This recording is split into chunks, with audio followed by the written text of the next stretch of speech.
It's all over here in Croke Park. It finished all square and already we're looking toward a replay for next weekend, and it's in Thurles, a Leinster final. Are you surprised, Tommy? Yeah, I am. I'm kind of shocked really that it's in Thurles,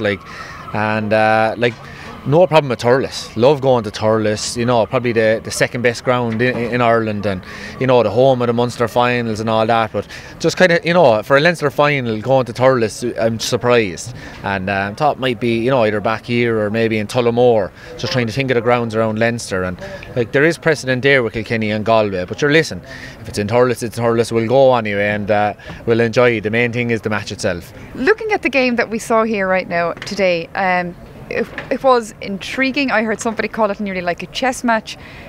It had everything, but yet it never really set on fire. Why was that? Yeah, I thought that the first half especially, and you'll see that I think when there's low scoring, and I think defensive systems were on top as regards the hooking, the blocking, the swarming, everyone in it for each other. I thought that was definitely on top here today, and that leads to kind of, I suppose, there's not as much open hurling. But I think Galway in the second half, in fairness to them, and their supporters really got into it, and I thought the atmosphere was electric for the second 35 minutes, and leave it alone for the last 5 or 10 minutes when Kilkenny came back to draw the game, and everyone was wondering when it was in them rucks who was going to get it out, who was going to get the winner, because it felt if you got a point with 71, 72 minutes that the game was yours. But it never quite happened in the end. But it was great from a Kilkenny point of view that we were able to match the best, because Galway have been champions and have been playing wonderful hurling so far this year. So to match them on Leinster hurling final day was a great credit to our team.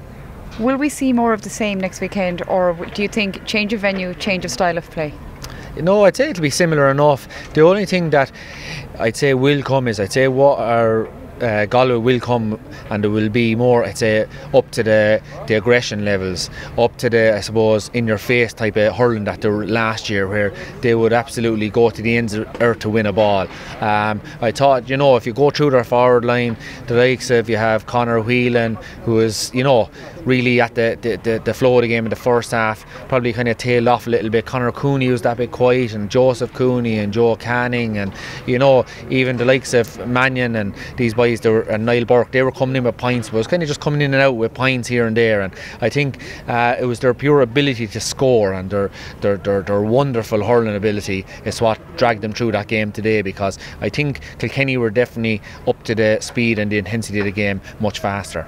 Would I be right in saying that perhaps Brian Cody is going to go home this week and tell his team, that's great, keep doing what you're doing really, really well, whereas Micheál Donoghue might perhaps be getting the hairdryer out? Yeah, I'd say he will, because we have to remember, this is a new year. This isn't like a year where you go through your knockout games one after another, maybe 3 or 4 weeks between each game, that you can bring lads down to earth and then suddenly motivate them. This Galway team have had 4 games already in the championship this year. This is their 5th game, and it is difficult. We've seen that in both the Munster and the Leinster round robin stages. It's hard to keep going week after week, and I think that's a credit to the Galway lads, that even when they weren't at their best, they were able to stick in there. How many times have Galway played really well in the past and got beaten? Today they didn't hurl at their best and drew the game. Kilkenny will be going home with their tails up, cats with their tails up. Yeah. And at the same time, though, they still needed Richie Hogan to come in and help them out. I'd hazard and say that perhaps without the arrival of Richie Hogan, Galway would have won today. Would I be right there? Yeah, it's like, you see, the special players make things happen when they're not on. We've seen it twice in the second half. The ball was in, he picked it up. So most players would try and go through the tackle, and suddenly you're bunched up again with the physicality of that Galway backline. But no, Richie, he looked around. He didn't go to go past his players. Looked around. Suddenly he was on the Cusack side of the field. Drove a ball 30-40 yards across to the far side where Enda Morrissey was waiting, the half back, and an easy point it looked like. But that's why Galway have been doing so well, because they make things look easy. That's what special players do. So I think Richie Hogan coming back in, doing what he has done, is going to give Kilkenny more belief. Lads, we have class. Look at what we can do as well. And I think it's setting Kilkenny up. I'd be thinking Galway will be the favourites, but I think with Richie Hogan back, it's going to give us the extra spark, and I think we'll have a chance. That's all I'm saying.